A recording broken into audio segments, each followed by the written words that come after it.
So today we making Candied Grapes. Hey, and I got something that I wanna say. My analytics say you didn't watch my video.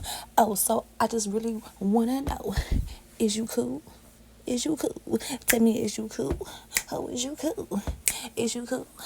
Is you cool? Tell me, is you cool? Oh, is you cool? What's up, y'all? It's Ramona back with nothing to talk about, but everything to talk about at the same time. Today we are making candy grapes, as you see, and y'all know I can't really give y'all like exactly how much mixture I have in my pot, but my recipe is 4 cups of sugar, 3 cups of water, and 1 cup of Karo. That's a recipe that I use for my candy grapes, and I mix it up inside of a separate jar, and then I pour it into my pot. So that's always my recipe, but I will have different amounts of mixture that I'll pour into the pot depending on how many grapes I need. So today I only had a small order.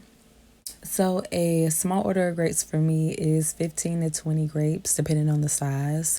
So if they are larger, you'll get around 15, and if they are smaller, you'll get closer to 20. These grapes today were actually pretty big, and my customers still got like 18 or 17 grapes. I don't know, y'all count for me. Yeah, I really tried to stuff for a tray.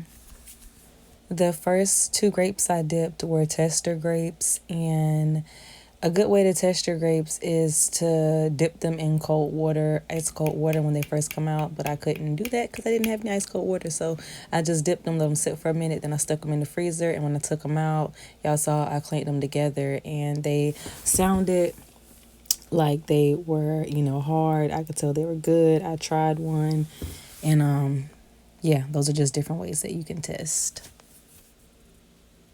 You want to be sure that you test at least one grape and be sure that you got it to the right temperature. It didn't burn. You don't have too much flavoring. You don't have too little flavoring. Like, you want to just test these things before you dip a whole bunch of grapes, because it's one thing to throw out a batch of candy, but to waste like a bunch of grapes is very irritating. So please make sure you test your grapes. So now you're going to see that my mixture has like more bubbles in it. This is when I got closer to being done. I had to actually put it back on the stove to heat it up, to get it looser, because y'all know, like, as it sits, it's going to get stiff. So if you just put it back on the stove and heat it up, and you don't let it burn and you keep stirring it, it's going to loosen back up. And so that's what I did. That's why you see more bubbles at the bottom, and also why it's still as loose as it is, because it did not stay like this all the way until the end. I had to reheat it. Y'all are going to see that I wanted to practice my drizzle. I didn't actually end up giving my customer any of the ones with the drizzle, but I do like to practice my drizzle so I can get better. And today was not a bad drizzle day. I probably could have reheated the mixture a little bit again, and had a better drizzle, but I don't know. I just was being lazy, and I just said, something is better than nothing.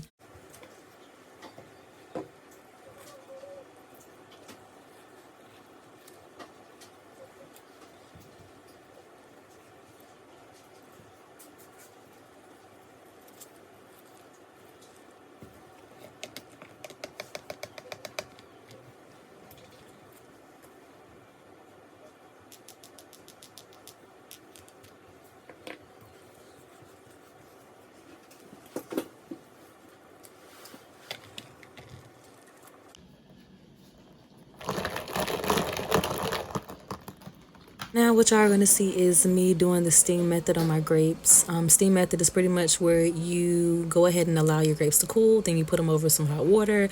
It has to have steam, and then you roll your grape and your toppings, and the steam helps the toppings stick to the grape.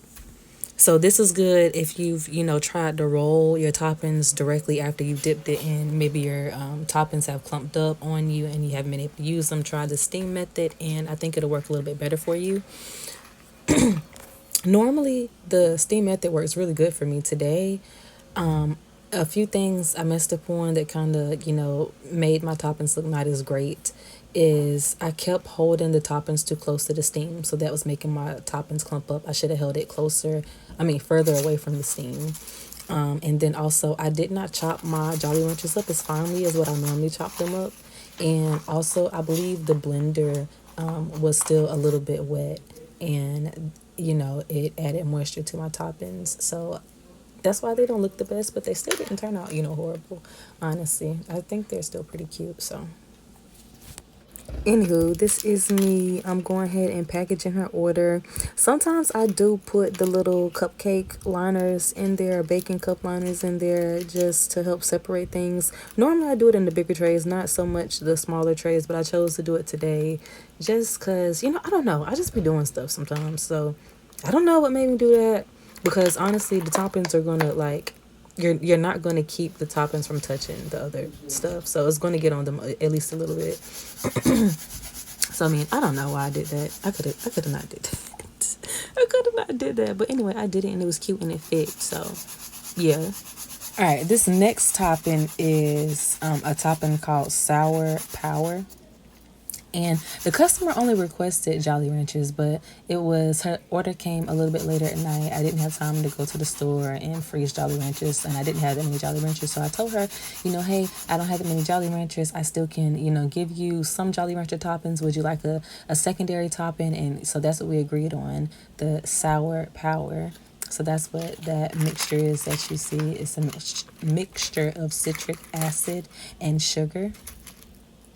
And yeah, so we decided on that as a secondary topping. Although y'all see, I could have actually gave her more Jolly Rancher grapes, but I just wanted to be safe because I knew I didn't have that many Jolly Ranchers. And then also y'all see my toppings clumped up on me, kind of, sort of. So what if it would have messed up completely, and then it was just better if I gave her a second option as well.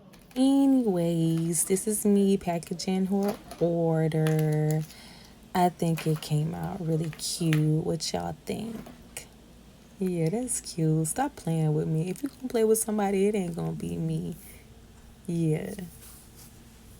Yeah.